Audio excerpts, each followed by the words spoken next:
Hello everyone, welcome, or if it's your first time here, welcome back. I'm giggling because when we started Tortoise, we would pitch it as being the love child of Ted and The Economist, live and thoughtful, and as the music in the newsroom slowly built, I realised that actually we've morphed into something else, which is the love child of Newsnight and Strictly. So gradually, we'll give way to dancing, something, Vince, of course, that you will understand well.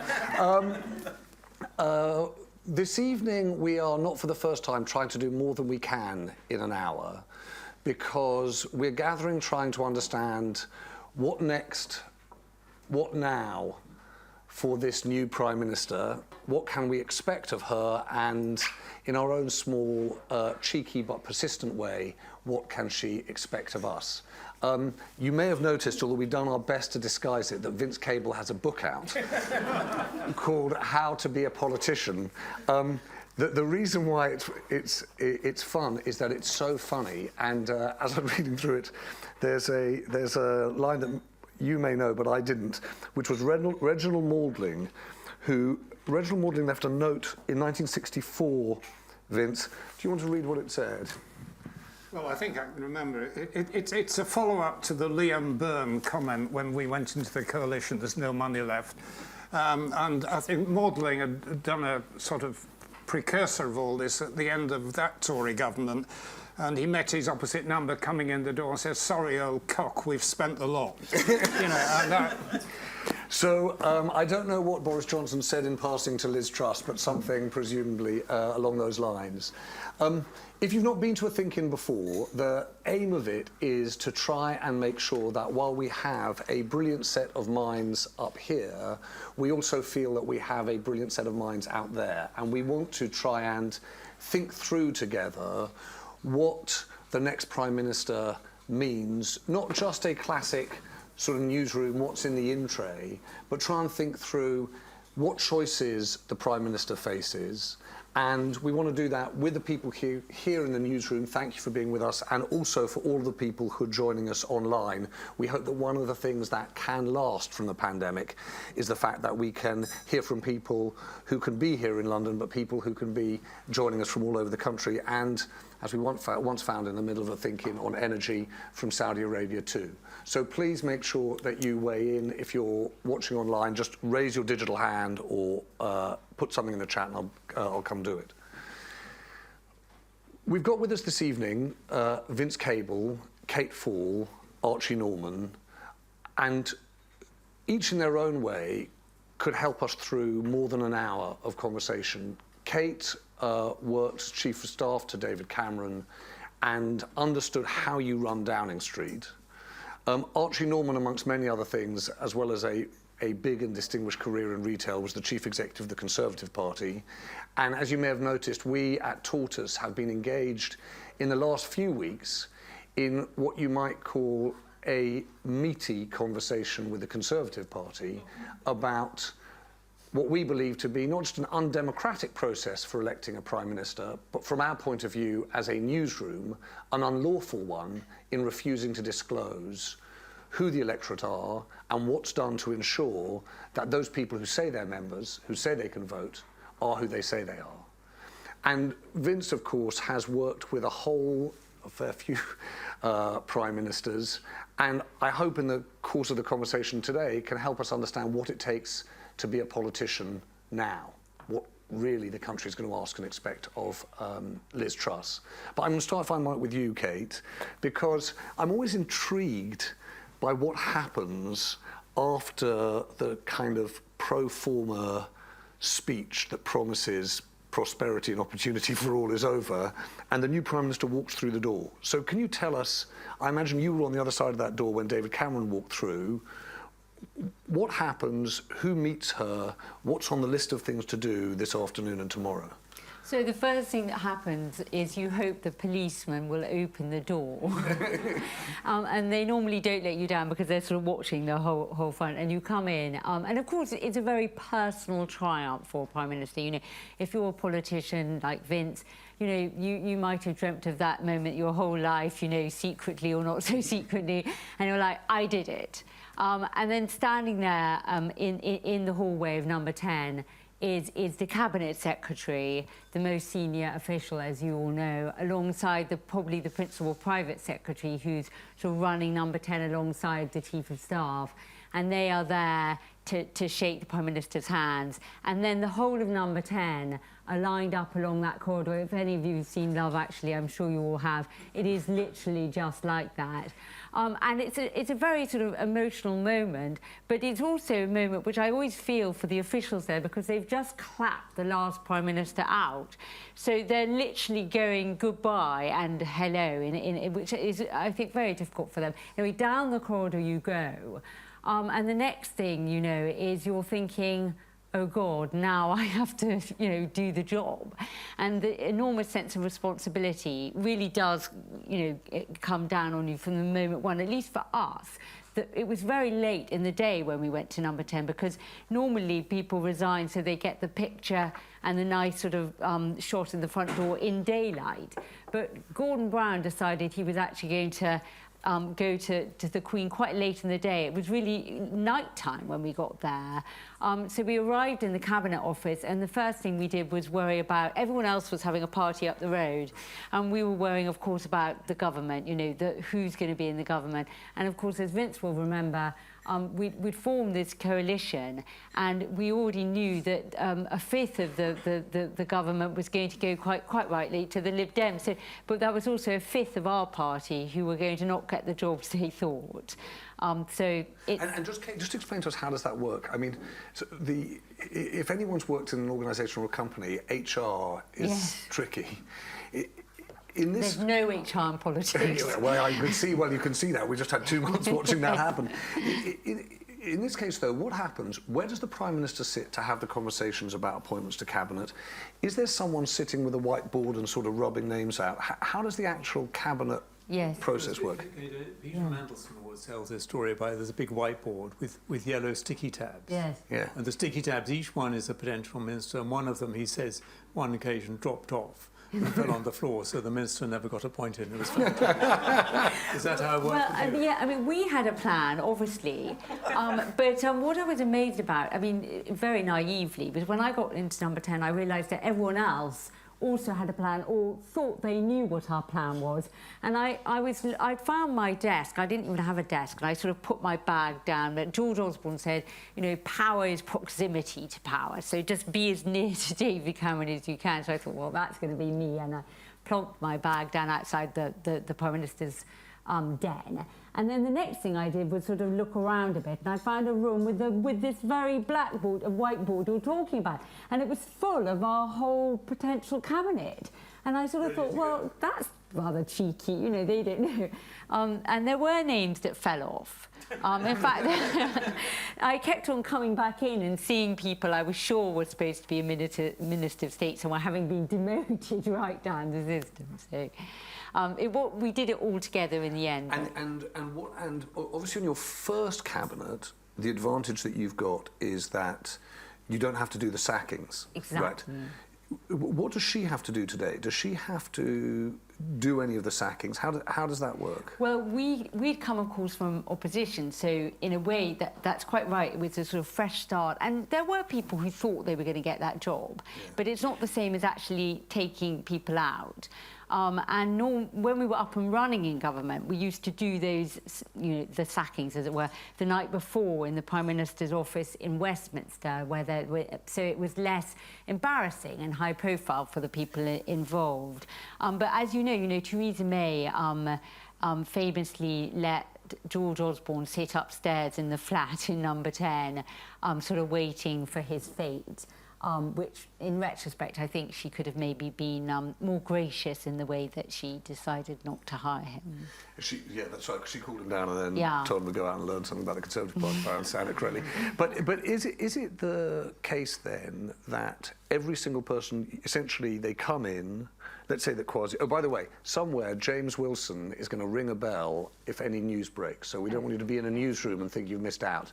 But if, let's say, she asks Kwasi Kwarteng to be the Chancellor, it's a very pro forma conversation. So basically what happens is very carefully choreographed, because if someone says no to a job, then you're slightly left high and dry. So, and then you can't give someone else's job away to someone. I mean, again, lucky when you first start from your first government, you don't have to worry about that. But right down the system it goes, and they're all rung up and asked to come in the front door of number 10, so they get the shot of them going in, and then they come in, and it is pro forma. What happens is they come into the cabinet room, and the cabinet secretary is sitting on the right of the Prime Minister, and either myself or Ed Llewellyn was on the left, and then they're sitting across the table, and they sit there, and then they're offered the job in a very formal fashion.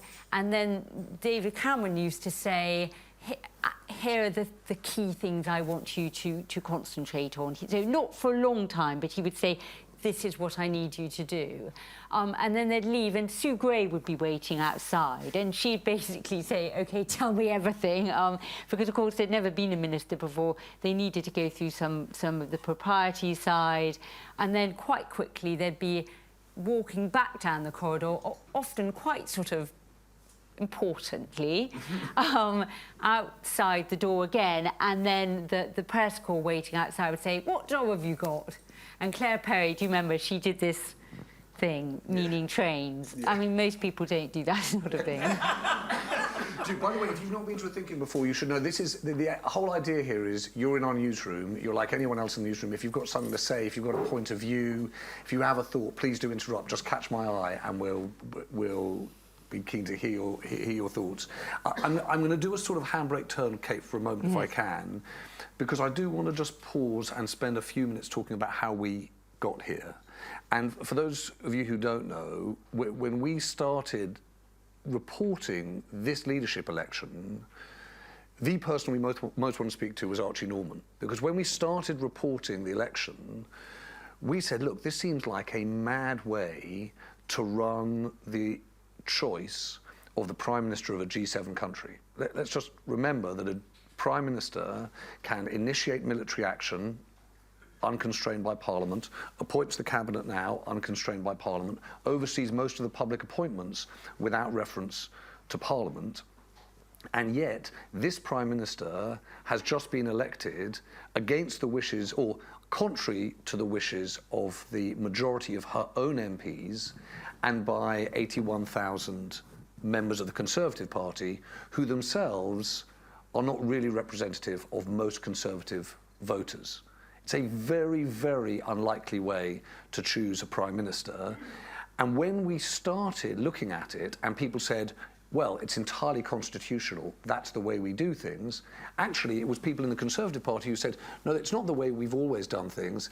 It began with changes to the Conservative Party membership and the Conservative Party's election of its leader that was a result of Tony Blair's victory in 1997 and the team that at the time was William Hague and you, Archie, in rethinking membership in the Conservative Party. So can you explain to us a little bit about how we got here, i.e. the reforms that you made in the late 90s and where you think we've got to now?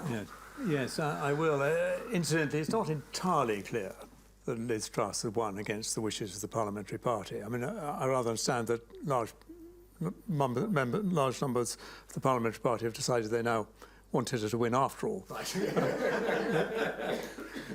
But your point is essentially right, is that 25 years ago, in a completely different context, we devised the new rules for the election of leader, but they were part of a much broader package for reform of the Conservative Party. At that time, we'd gone down to the worst defeat, electoral defeat, for a century. And basically, the number of Conservative MPs returned was roughly half what there was before. So whole parts of the party had vaporised.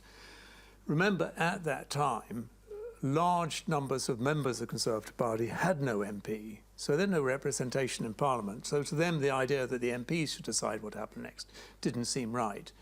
Moreover, because it had been such a catastrophe, the mood in the country was the parliamentarians had got it wrong. And you remember that John Major's government sort of degenerated there was all sorts of issues around sleaze and ethics and so on. And so the mood of the country is whatever you do, the leader can't just be chosen by the people who got it wrong.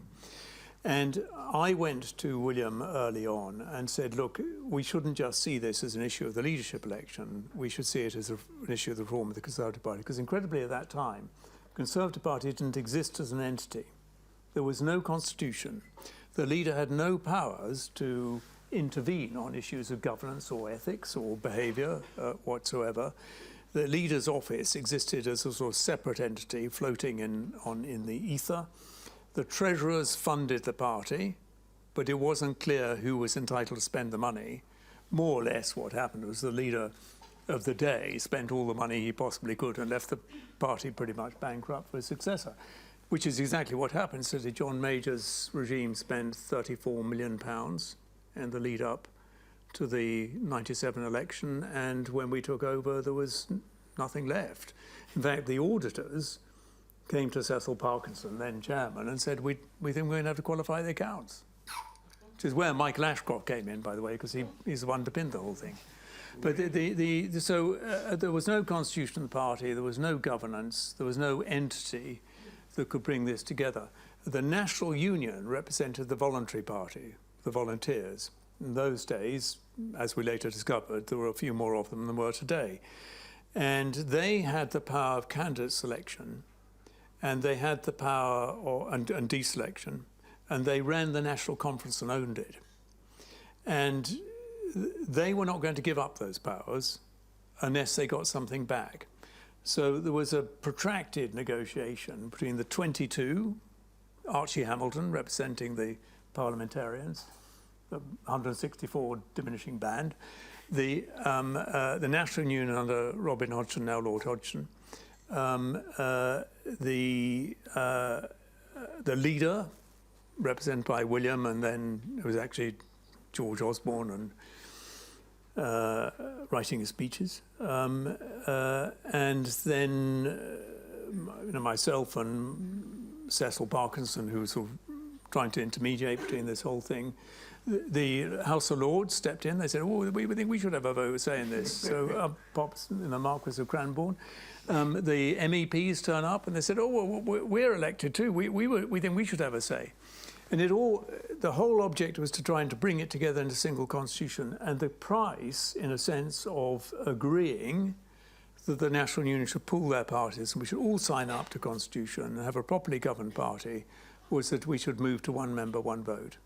And although that was a debatable issue when we went to the party conference later in the year, at that conference, as you can imagine, the membership rock up and they're only in favour of one thing. And Geoffrey Archer never misses a moment. He stands up in front of the conference, makes a rollicking speech about how the parliamentarians are screwed up and it now needs to be one member, one vote. And it's game over. Game over.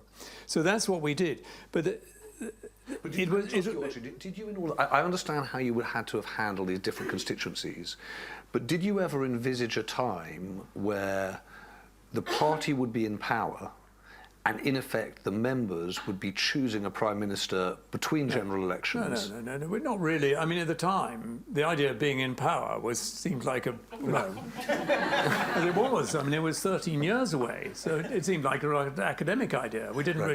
We really envisaged this as something you only did in opposition.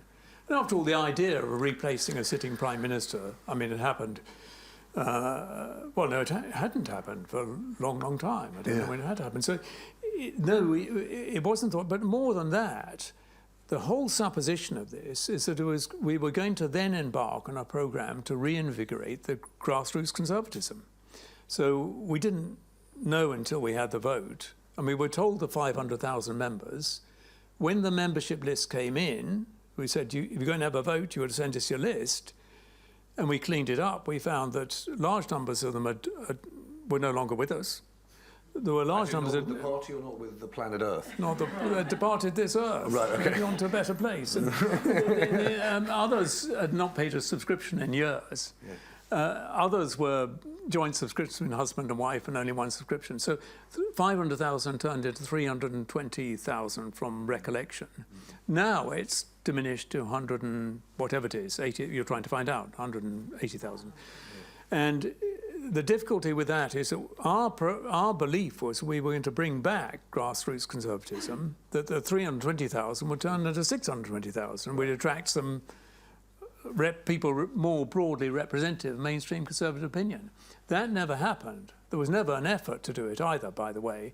And you can argue whether the notion of party membership is still does it still apply today, but it never happened. So the membership, far from growing and revitalising, diminished. And that's a very unhealthy thing, not just for this process, but for the Conservative Party. Don't forget, these are also the people who choose the candidates. But can I just ask you about this process? Have you also, you kindly wrote a piece for us in which you said, look, it's time for a rethink, and you made the point that this kind of small group of people don't represent broader conservative thinking.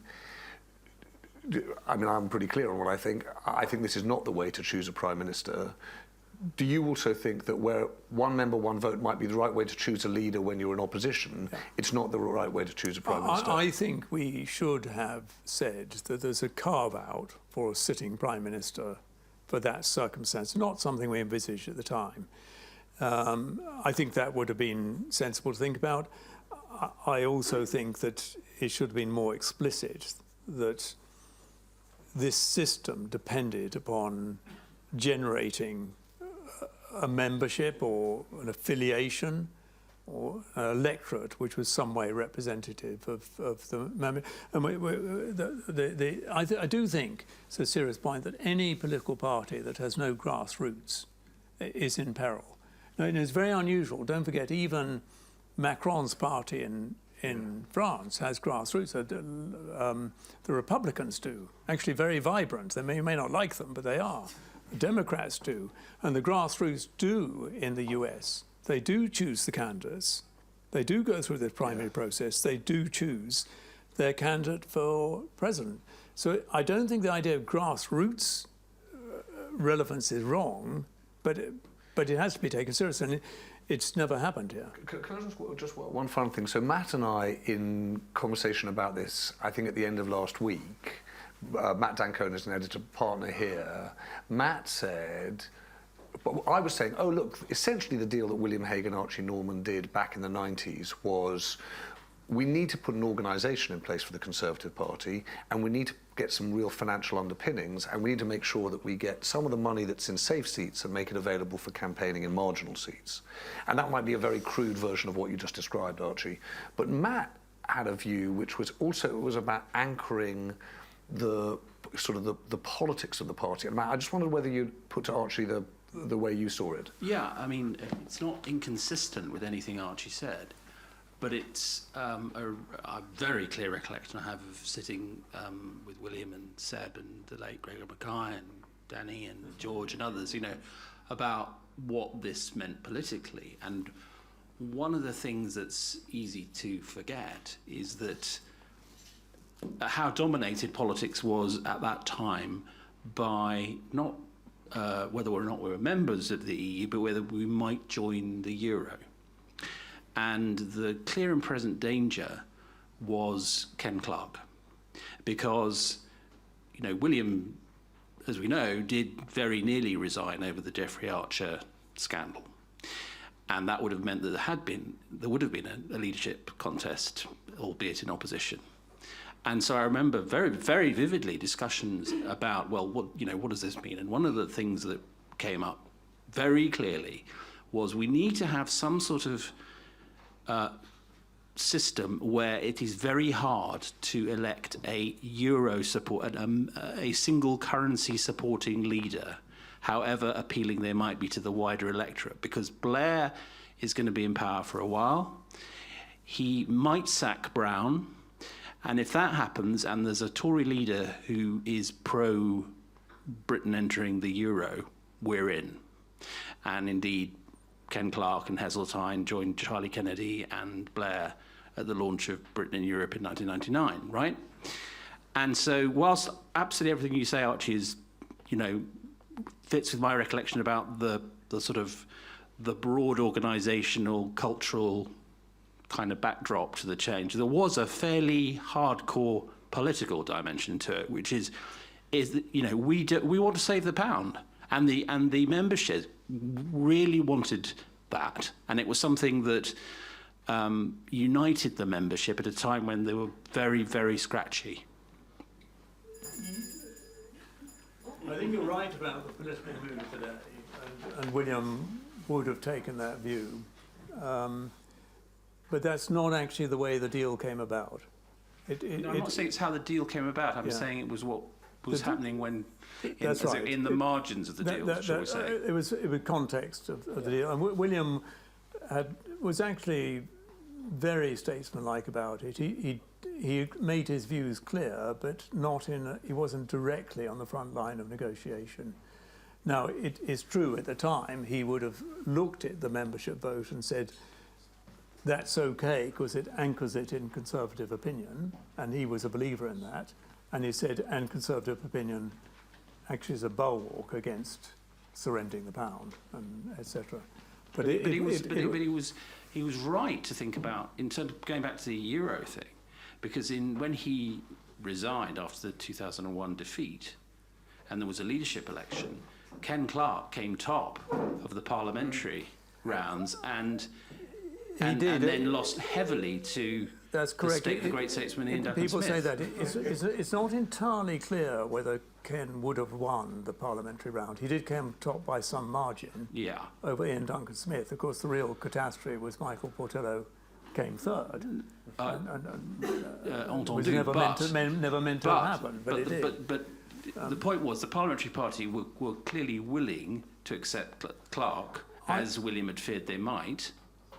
I'm not sure that is true, actually. I think the parliamentary party would have accepted Ken Clarke only on their terms, and their terms would have been no entry into Euro. Right. And that's my own view. And remember, in the previous election, Ken Clarke ended up teaming up with John Redwood, rather sort of extraordinary combination. Trying to the Molotov-Ribbentrop Pact, as Alan Duncan called it at the time. But it is true. If Ken, Ken's a sort of friend, and that's the point. Ken was everybody's friend, which is why they all voted for him. If Ken had been remotely compromising on the issue of the Euro and Europe, he would have been leader of the Conservative Party. Can I interrupt for 1 second? Because James Wilson has rung his bell, which either means he wants a gin and tonic or something's happened. Therese Coffey has been made Secretary of State for Health and Deputy Prime Minister. Whoa. So I do need a gin and tonic. Which, by the way, if you do need a gin and tonic, which is doubly interesting because someone in the Sunak camp was saying at the weekend that they were making overtures to Sunak to offer him a health secretary, but it appears there's nothing. He's offered Northern Ireland, which is the post that nobody I thought wants. Sajid was offered Northern Ireland. Was that? And Penny. And Penny. Okay, so it's going around. James, keep us when the bell rings, news happens. I want to come to Vince. I just want to ask the gang here in the room, because we now face a choice around what we do with the Conservative Party, and I've been trying to work out how I put this to you in a way that is not our problem and is yours. So we are seeking a judicial review of the Conservative Party, not on the issues that Archie and I were just talking about, i.e. whether it's democratic, but whether their refusal to disclose information about the electorate and the way the election was run. We asked them, how old are the voters, what's the gender balance, where do they live? And we also asked, what efforts do you make to check that people are who they say they are? And the Conservative Party said, we're not going to tell you anything. In fact, they mostly just hung up the phone on James or slammed the door on him. But when we put it to them formally in a letter, they wrote back to say, we're not going to answer any of your questions. This election is a private matter. And we think that it's not a private matter, that in hosting this election, they're serving a public function. And that's important because only organisations that are public bodies or serve public functions can be subject of a judicial review. So we need to prove that they have served a public function, and then we need to prove that they are withholding information in the public interest, which is a long way of saying it's going to be expensive. So I just wanted to ask you, and by the way, this is not a precursor, and this is a non-binding ask for people to put their hands up, whether you think this is a good use of money and time for a small newsroom, or whether or not you think we should put our money into the next set of investigations, the next pieces of reporting. And I'm going to ask it by asking you to imagine that the £10 that you had to play with was yours. If you had £10 to put behind a litigation effort against the Conservative Party on disclosure, or an investigation into the next Watergate, let's imagine, where do you put your £10? Who would pursue the judicial review?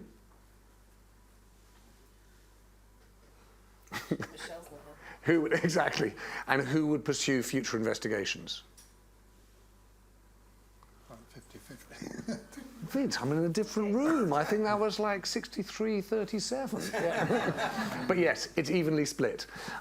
Vince, that's really helpful to us, because when you're in the kind of grip of these things, you think nothing's more important, and then it's quite useful to get a check, and someone says, well, there are other things you could do with your time and money. One thing you could do with your time and money is become a politician. And before we get into the book, Vince, Right. I would love to know if you were there at the end of that corridor as Liz Truss walks in tonight,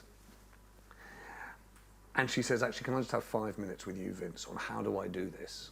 What would be the advice you give her on how to be not just a good politician, but a good Prime Minister? Well, you've got to get the basic rights from the start. I mean, one of the things that overwhelms you on the first day, and I speak not as a Prime Minister, but as was Secretary of State of a big government department, is it's like walking into a fast-flowing river. You know, events are moving very fast. You're having to learn an incredible speed. You've got to learn the names of all the civil servants who are going to be helping you in the private office and whatever, and what they do. You've got to learn where the loos are. You know, very basic things, and you'll have a bundle of files pushed into your hands, so you've got to make decisions on this, and they're subjects you know absolutely nothing about. So there is a danger of just being overwhelmed, you know, as I was and all ministers were, from day one. And so you've got to have some absolutely clear priorities.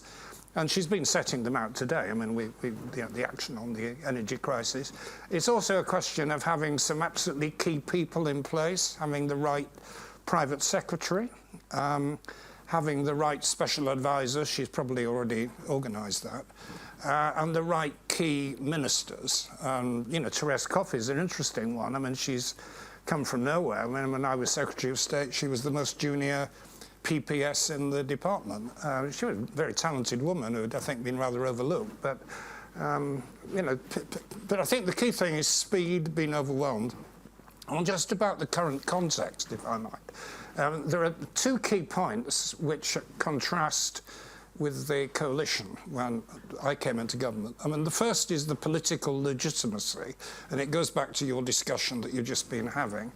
I mean, we came into power in the middle of a national crisis, but after an election, two parties with 60% of the popular vote in an election. And so you knew you had real legitimacy. You could go out and do tough things and justify them, and people are going to give you a honeymoon.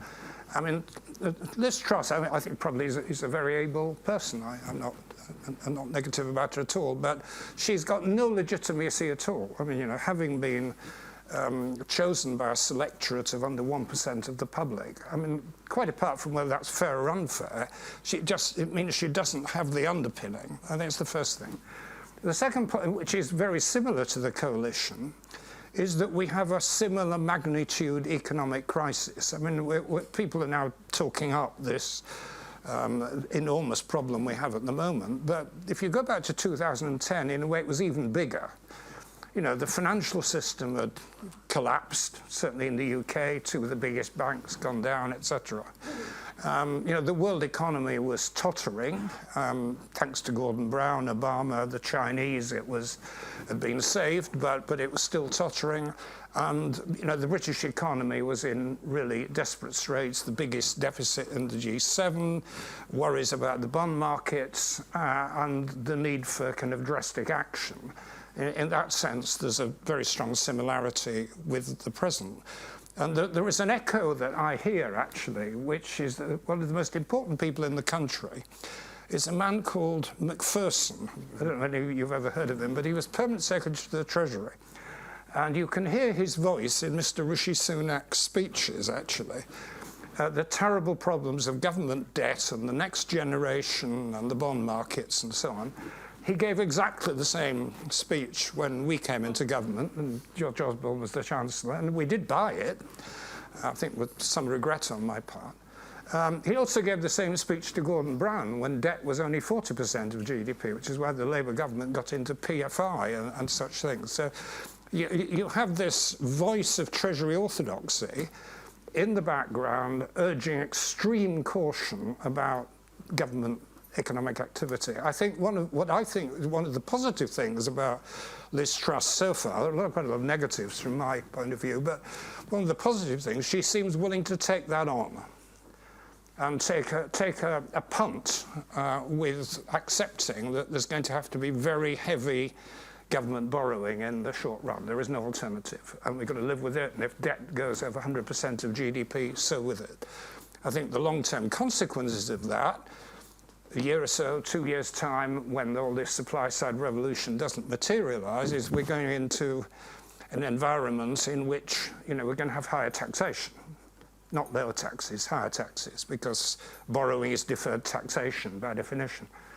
And that's what we're heading towards. But for the moment, I think, the bold, big bazooka approach, which she seems to be adopting, is the right one. And I'm in a way, in the coalition, we'd been a bit more daring in that respect. And just, Vince, out of interest, you talked about 100% of GDP. We talked about this a lot. Yeah. You would go to 120%, 140%, 150%. What kind of borrowing do you think the UK could sustain? Well, these are arbitrary numbers. I think that's the point that they are arbitrary, but we've refused to do things for a long time in this country because of that 100% of GDP perceived ceiling. Well, George was preoccupied not with 100. He'd fixed the figure of 90. Yes, he did. 90 because there was an article in an economic journal which was subsequently discredited, actually, by Rogoff, I think, said that 90% is the magic figure.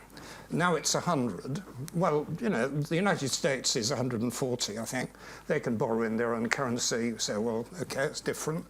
The Japanese are 250, I think. Japanese are patriotic savers. You don't need to rely on the kindness of strangers, etc. But, these are vastly different. There is a risk, right, that the bond markets could panic. We've had 15% devaluation in the last year. It could be another 15% takes us down to dollar parity. Could happen. But if the Bank of England moves interest rates up, and they're going to anyway, that will stop the slide. So I think taking a risk, getting debt up to 110%, probably is what we're talking about, that's not a national disaster. And interest rates in real terms are now negative. They're still negative. I know the bond yields are going up, but it's still cheap capital. And I think, this is a time, actually, to confront the Treasury orthodoxy. And I think, to her credit, she seems willing to do it. I want to, in the second half... Oh. The man who will be answering a lot of those questions, or making those decisions, rather, will be Kwasi Kwarteng, because he's the new Chancellor of the Exchequer. Thank you very much, James. I want to try and make sure that we do hear from people, because I want people to sort of put thoughts and, concerns and points of view to Vince and Kate and Archie. I want to tease it out, if I might, by just saying my worry about the way in which a contest for an election, and this is any general election, is run, is that we debate ad infinitum the things that are right in front of us and not necessarily the things that will dominate the life of a parliament or a premiership. Right? So this one has been energy and inflation, inflation and energy. Just out of interest, I'm going to give you 6 items. The way this happens is I always end up with either 5 or 7, but let's give me the benefit of the doubt. 6 items that I think could be on people's minds in the course of this remainder of this Parliament. Which one would you want to put at the top of the Prime Minister's to-do list? And I'm going to offer climate, the NHS, energy prices, taxation levels, the education system, or national security. Okay? So you all get it's the same system. You vote, Vince counts. So let's start. Who here would say climate? Whoa, lot. Is this as an immediate or a... This is the thing. programme? We set as our question, what can we expect of the new PM? I just wanted to make sure we focused on some of the issues. So sorry, hands on climate. All right. Okay, just to give you fair warning, I'm going to come to a couple of you and ask you what you think. Maybe Madam Sanusa. NHS. Yes, okay, likewise. Okay, very good. Energy. Oh, it's quite a complicated world we live in. Taxes. Aha, nice, okay. Taxes, I'm going to come to you. Education. Yes. That's cheating, Matthew, you're a teacher. National security. Aha. Okay, well, we know we're going to ask about national security. Okay, let's go one at a time. Bam, you in the... I'm going to get this colour wrong, but pink and blue, maybe? Yeah. Yes. Climate. What would you... When we say what can we expect, what do you expect of Liz Truss on climate? And would you just give your name? Yeah, I'm Liz. Yeah, sorry. Will you take the mic? Sorry. Hello. So, do you want me to answer what I expect of Liz Truss on climate? Yeah, what you expect, what you'd like to see. Well, I think the first thing to say is obviously all the topics you gave are obviously really interlinked. So as you were going through them, I kept thinking, oh no, this one. And you know, obviously energy and climate are really interlinked, and then you can't tackle any of that without tackling taxation levels. But I guess climate feels like the biggest umbrella issue, because if we don't tackle climate change, then there'll be no future anything. I don't expect much of Liz Truss. I mean, I don't really like her. I'm not a Tory, so But yours is you've got to make that a primary focus, otherwise everything else is yeah, I think academic. otherwise everything else will slip away. Yeah. So I'm going to just come to this. Yeah, Can I Kate. just Yeah. say something there? Oh. Thank you. Yes. Which means, by the way, that Rishi Sunak is not going to be in this government. Yeah. Cabinet. Okay, yeah. Sir. Oh, so sorry, just I'm going to hear from Kate and I'll come to you, sir. I was just going to say, I think, an interesting thing, or possibly a worrying thing about the leadership election was just how little was said on climate. And again, you know, we saw Liz Truss talk obviously to the core of the core, not even the Tory supporters, but the core. But, you know, looking around this room, you know, that climate matters so much and so little has been said. In fact, everything that's said has been pretty negative. And I do wonder, when we start seeing this government getting up and running, you know, isn't that going to just be a complete out of touch feeling? Yeah. So. Yeah, Ben, by the way, I would say climate only if housing isn't on there, which I think is the absolute priority. Simply put, there is not enough houses in this country, but that wasn't up for discussion. So climate for me, Well, again... the good news is, Ben, on the 20th of September, Hashim Mohammed, who's doing a whole book and a series of programmes on housing, is going to be here. So please come and join us, and I expect Paul will be here too. You'll see me on the front row. And yeah, so climate, just because, again, a lot of, to echo the points made earlier, a lot of the things are interlinked, and we're already seeing the effects of them. For example, national security, we are seeing climate crises, we've seen climate wars. Syria ostensibly is shown up to be a war that was climate caused and is being continued by climate, and we're seeing the refugee crises, climate, all of these things. I know these are things that were top of the list a few years ago, but again, the future seems to me that all of the other things will get worse without climate being tackled. Again, I don't see Liz Truss doing much, but yeah. So, can we just pass on the mic?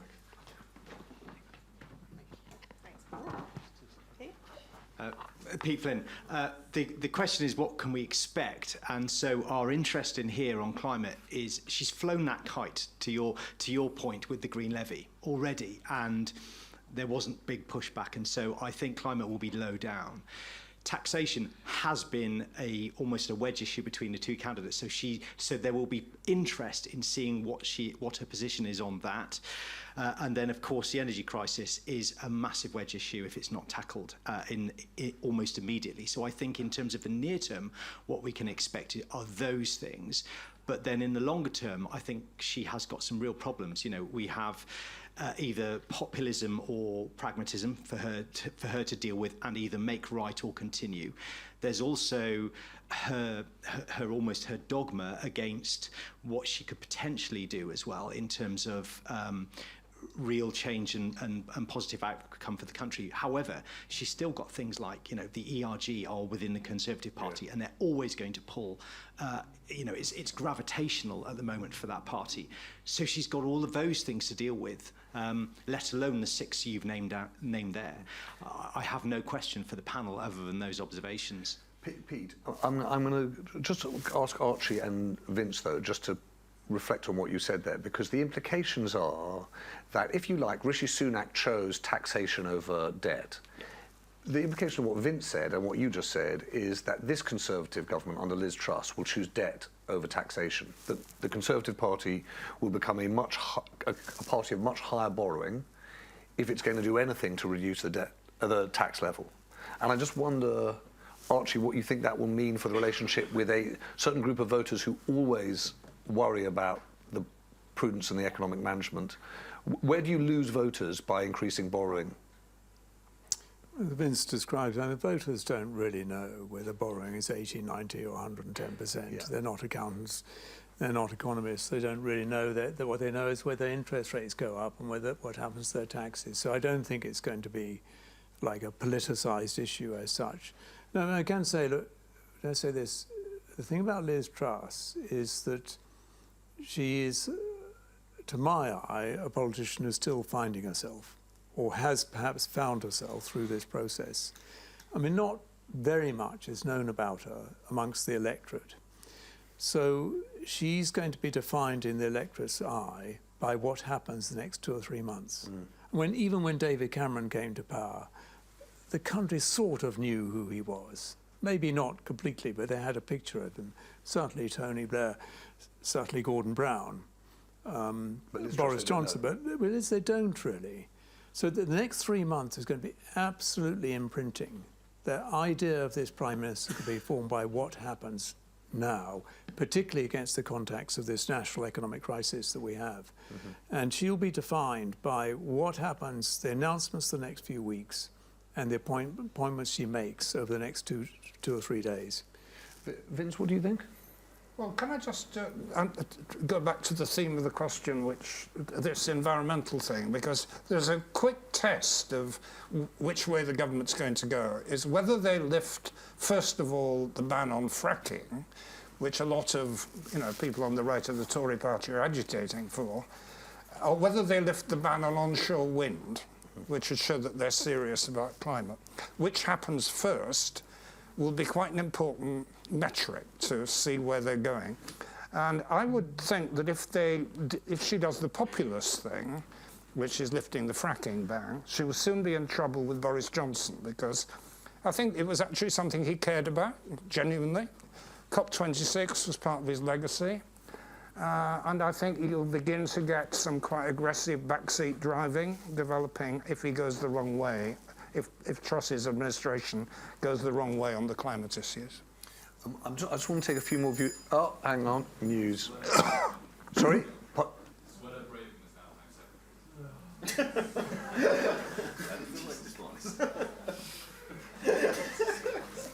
It's like one of those things, you're at home switching channels, aren't you? It's so good, all that. I just want to pick up on a couple of the other points that were made. Helen, I just want to, if I might, because I know you had your hand up around the NHS, but I'm going to come to you in a second. Yeah, you mentioned the NHS. Yes, and not to diminish any of the other suggestions or areas. I mean, certainly I think climate is a huge topic, and it's also one where I think business is starting to take action, so it's not an environment that only government can affect, but the NHS is, and having had some personal experience recently of the NHS, it's really running on empty. The resources are very stretched. The people are doing fantastic work in very difficult situations. And, you know, that's not new information. We know this for a number of years. So I think really it needs some serious support and input of resources. Yeah. I mean, I think that's interesting is when you speak to MPs, even through all of Partygate, what they said was the thing that was most difficult was this mailbag of comments about it, of concerns about the NHS and worse. Yes, sorry, man, just behind you. Leslie Smith, I'd agree with that. I mean, I think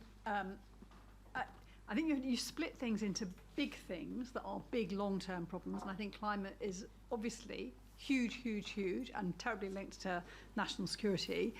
But health is the thing that brings you down. She's got 2 years, and in those 2 years, she has to be seen to do something. And today, you know, the Norfolk and Norwich Hospital had someone die in an ambulance in the queue outside. That's pretty near to her constituency. It'll be in every single local paper in her constituency. And she's appointed, you know, she's appointed her Gordon Brown to the job she cares most about, that is basically the thing that's gonna, she needs someone who's got her back on the thing that could end her government. And I think that's why the NHS will trump pretty much everything, because that's the thing. You know, when you forget, when Tony Blair tried to launch his 2001 manifesto, it was utterly screwed over by Sharon Storer pointing at his chest in Birmingham saying, "My husband died." Yeah. You know, that's the thing. And when Archie talks about what do people in constituencies care about, it's their local hospital. It's the name of the hospital. It's the name of the doctor. It's the name of their GP surgery. It's how long they personally queued. It's not a number of some number that they don't understand. Can I ask you a question? The thing that's really striking about her, she's only given 2 speeches in the last 2 days. They've only really landed one word: deliver, right? How risky is that as a strategy, do you think? I mean, Leslie, you've got some experience with this. How risky is it as a strategy to stand up and promise to deliver on the NHS? In that even if you do pour an enormous amount of money into it, Helen, you're not going to feel it until 2024. Yeah, I mean, I think you have to, you cannot do that without plan. You have to have, I mean, she must, and she's not stupid, she's a smart person. She has got to have somebody who has sat down and said, right, we need to have things we can do in the next 30 days, 90 days, however small. And, you know, she is the photo op princess. She's going to be in hospitals on a fairly regular basis. So she absolutely has to have some stuff that works. Now, can she do it? God alone knows. Not. I mean, again, that's why the national debt has to go up. You know, I was in hospital yesterday. They're all shocking. You know, people wandering around with post-it notes because there's no IT. I was just saying, it does all come back to money because there's a lot of money floating about here. We've just talked about an energy rescue plan, which I'm sure we all support. Liz Truss has cancelled the NI, which was supposed to fund the social care. She's committed to social care. The NHS is in a mess. And of course, there are sort of reforms to that can help. But it also does mean money at the end of the day, let's face it. We have, you know, winter's coming. It comes every year, but that's always, I promise you, a mantra at the centre of government. A possible next wave of COVID, lots of problems there. So it'll be really interesting to see what they come up with, but it just feels like, you know, more... And how much can I ask Kate? I'm just kind of leading the witness here, but I have a feeling that you can basically judge where a chancellor's going in the opposite of what they're saying. So Rishi was a low-tax chancellor who put taxes up to the highest rate since the 1950s, and Kwasi did a piece in the FT Sunday for Monday which said, we will act with fiscal discipline, which means they're going to raise the hell out of borrowing, isn't it? Is that not what that means? I mean, there's a lot of spending commitments out there. And to Vince's point, I mean, to me, the question is also not just borrow more, but what you're borrowing more to do. And, I mean, it's good to see that she's going to intervene on the energy. Maybe we'll see something interesting on NHS. But some of the slightly divisive language about no handouts, you know, certainly made me, as a sort of moderate Conservative, feel quite... Yeah. Worried. No, I'm just pointing out, I mean, because I've done some things with Kwasi Kwarteng before, and all the way through Rishi Sunak's time, he was actually pushing to say, at the time of a pandemic, at the time of global supply shocks, you should borrow more and spend more. So he would be consistent in that, so I just expected. But Leslie, just next to you is a gentleman who wants to make the national security point, and I'm going to come to you, Paul. Thank you. Well, national security, I think, obviously, I hope she continues with the support for Ukraine.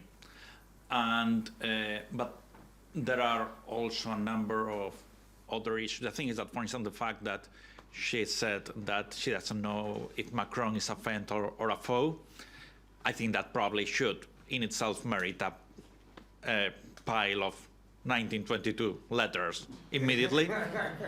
And it's probably if she had told that earlier in the race, maybe the thing would have got tighter. But the thing is that I think she has to tackle the thing at home. The thing is that there is not a wartime mentality.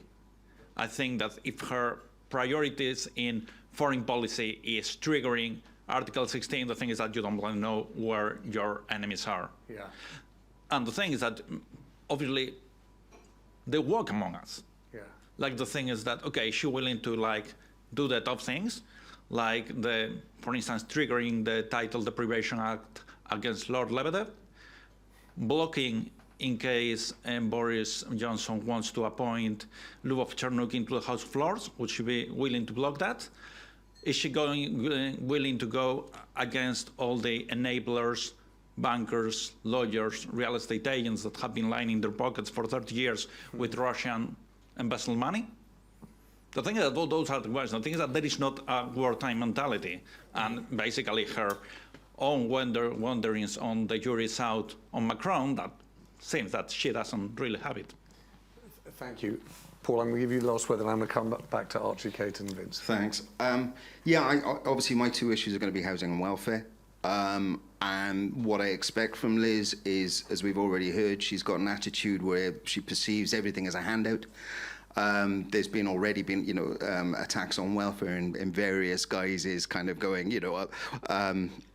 the notion of graft. It almost feels like she's walked out the ragged trousers philanthropist back in 1912 and is sort of talking about the working class as if we're a manufacturing-based country, which we're not. We're a service economy.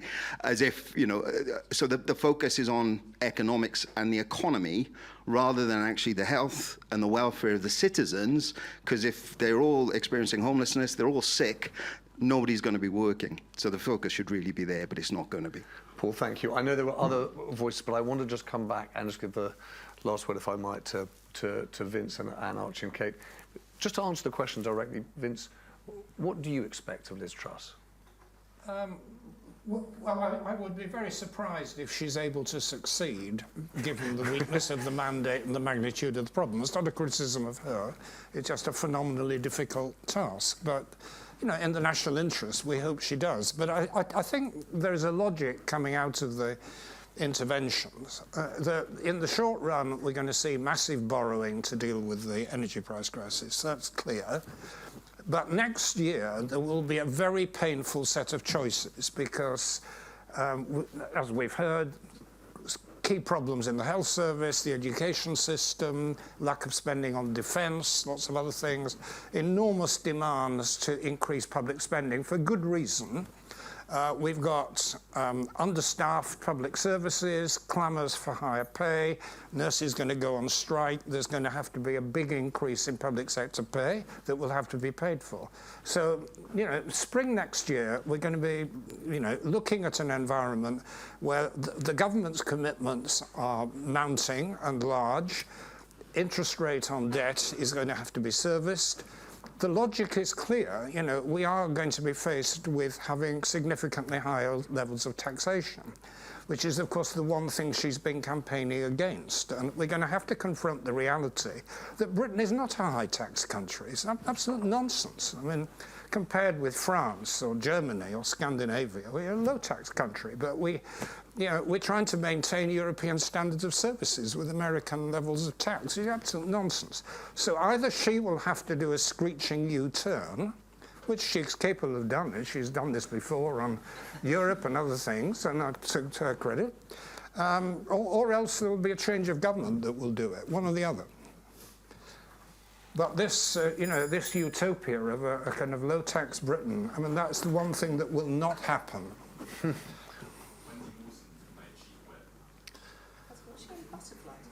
Who? Yeah. Who? Who is that? You don't need to know that too far. Fine, okay. Okay, thank you very much. Archie, what do you expect of Liz Truss? Well, I agree with Vince about his diagnosis. You know, I don't think there's anybody who stepped into this office in more challenging circumstances, probably even 2010. And we already know that the Conservative Party will be going into the next election with most households having significantly lower real disposable income than they had going into the last election. There's not a great political backdrop. On top of that, all the issues referred to by the health service and so on will be very visible. Best will in the world, you're not going to turn the health service around in the next 2 years. That's not going to happen. I think that what you hope is that she's a fresh face. She's genuinely she's a fresh sort of person. It's very important she comes into this as a fresh face, not Boris Johnson light, and not David Cameron as Liz Truss. I think she is a pragmatic sort of person, really. Actually, I don't think she's the sort of person that necessarily the leadership election has painted her as. I think that the party will give her their backing. Coming into election period, it's sort of easier in a way. And I think she'll be pragmatic. Actually, I don't think she'll be a prisoner of the commitments that she's made. I think she'll try and do the right thing. She's very quick. You know, she's somebody who lights on a problem and she's a sort of wants to solve it. I mean, my only interaction with her really has been on the Northern Ireland Protocol. So I happen to think she's done most of the right things. I think it's very, inherited an intractable problem. So I think people are a bit perhaps being too quick to judgment about this. As I said, I think the difficulty when you come in, inheriting this stuff and having made a lot of promises, is you try to set off down the tracks trying to please everybody. And the right thing to do probably at the moment is to level with the public. No, we need to level about the health service, not try and talk it up if it's all right really and pretend it's going to be okay in 6 months' time. We need to level about the economy. No, the government can't solve the problem of gas and oil prices. We can put some balm on the wounds, but that's all it is. And I think we are in unusual circumstances where, the genesis of any turnaround, I think, is the unvarnished truth. And somebody needs to tell the country what is the unvarnished truth out of our prospects. Against you define that as your context, you have a chance of winning. Thank you. Kate. So, I mean, it's interesting what Archie says. I think the problem Liz is going to have to do what you say is that she's not obviously a very good communicator. At least we haven't seen that yet. And I really think she's a very smart woman. I don't mean that in an... To really take people's hands through a crisis like this, it doesn't help by saying I don't believe in handouts and I think people don't work out. But basically, you have to be able to bring people together, and I haven't seen that yet. So that's my first thing. I'd like to just pick up on the point Vince made about legitimacy, because my concern really comes to that. What gives you power as a Prime Minister, apart from actually being in that building, is a mandate, and she doesn't have a mandate.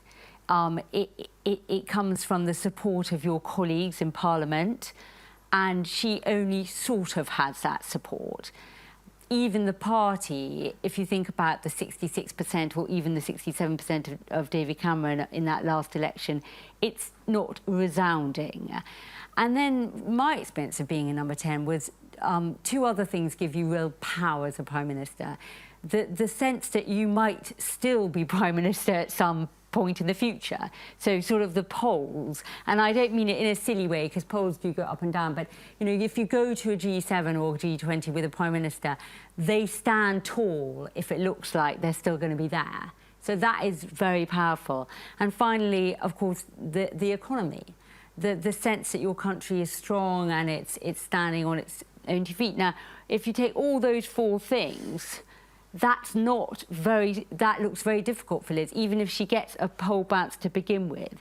And the problem then if those all don't go in the right direction, is you sort of lack authority, and then the MPs, who a big majority, of course, creates sort of caucusing. We've seen that under Boris, and then you get sort of a bit of that everyone panicking coming into an election. Now, I'm not saying that's going to happen, but I'm saying she's going to have to work very swiftly, to Archie's point, in the next few weeks to make sure it doesn't. Okay, thank you. I'm going to end with two apologies and a thank you. An apology to everyone online. There was just been an absolute cascade of comments. We'll make sure that we go through them all. Of course, I try to keep up with them. Yeah, no. Actually, they're just all really interesting and responsive to the conversation we've had. So, having said, weigh in. Heaven knows everyone did, and I didn't get to them. So, firstly, an apology for that. Secondly, I am having a lifelong battle with punctuality. I lost it this evening. So, a huge apology for running a few minutes late. But as you can see, we had a lot to talk about. I hope that people will, if they want to, stick around, chat, not least pick up and buy a copy of How to Be a Politician. It looks like whichever way you look at the world, we're going to need some new ones. So you may want to read Vince's book. It's a pleasure. It's got one of these lovely tricks to it, which is it pulls out brilliant quotes from lives in politics. It's extremely memorable and you'll enjoy it. So please pick it up, and hopefully, Vince, you might be kind enough to sign a few copies. But finally, a thank you. Your phrase, Archie, I'll remember, the genesis of a turnaround begins with the unvarnished truth. I really appreciate that from everyone here in the room, but particularly from you and from Vince and from Kate. I feel as though we had some unvarnished truths tonight. Thank you very much, everyone, for coming, and look forward to seeing you again on Thursday for the next Thinking. Thanks very much indeed.